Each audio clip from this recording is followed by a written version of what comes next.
Mission शक्ति और महिला शिशु विकास कार्यर समीक्षा कले उपमुख्यमंत्री श्रीमती प्रभाती परिड़ा आज अपराह्न 3 घटिका समय पुरी जिलार ओडिशा जीविका मिशन शक्ति और महिला शिशु विकास विभाग कार्यक्रम को जिला परिषद पुरी सभागृह रे समीक्षा करथिले।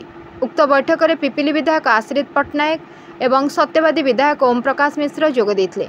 एथिरे जिला सामाजिक कल्याण अधिकारी महिला और शिशु विकास विभाग पुरी श्रीमती शर्मिष्ठा होता, जिला प्रकल्प परिचालक ओडिशा जीविका मिशन पुरी श्रीजुक्त बनजाकांत महारी, जिला प्रकल्प संयोजिका मिशन शक्ति पुरी आरती साहू, पुरी जिलार समस्त ब्लॉक प्रकल्प संयोजक मिशन शक्ति और समस्त शिशु विकास प्रकल्प अधिकारी जोग देथिले। जिला मुख्य उन्नयन अधिकारी तथा कार्यनिर्वाही अधिकारी पुरी प्रियरंजन पृष्टि अध्यक्षतार जिला प्रकल्प परिचालक श्री महारी जिला जीविका मिशन कार्यकलाप संबंध में विशद विवरणी प्रदान करथिले। यापर जिला प्रकल्प संयोजिका आरती साहू पुरी जिलार मिशन शक्ति कार्यकलाप विवरणी प्रदान करथिले। परिशेष जिला सामाजिक कल्याण अधिकारी श्रीमती होता पुरी जिला महिला शिशु विकास कार्य संबंध में विवरणी प्रदान करथिले।